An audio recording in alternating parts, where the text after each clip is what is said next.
Hey there! In this video, I'm going to guide you on resolving payment method issues in AWS. Let's dive right in. Start by logging into your AWS account.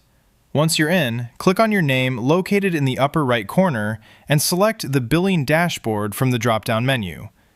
On the left side, navigate to the Payments section where you'll find any outstanding payments listed in the Payments Due table. To settle an invoice, click on the Complete Payment option next to it. When you're on the payment page, your default payment method will be pre-selected. If you wish to use a different payment method, simply select Change Payment Method. To attempt the payment again, click on Verify and Pay. If the complete payment option isn't available, reach out to AWS support. Make sure to provide them with your invoice ID and the last 4 digits of your payment card so they can assist you in retrying the payment. Now you're equipped to handle a failed AWS payment. Thanks for tuning in, and happy cloud computing from all of us.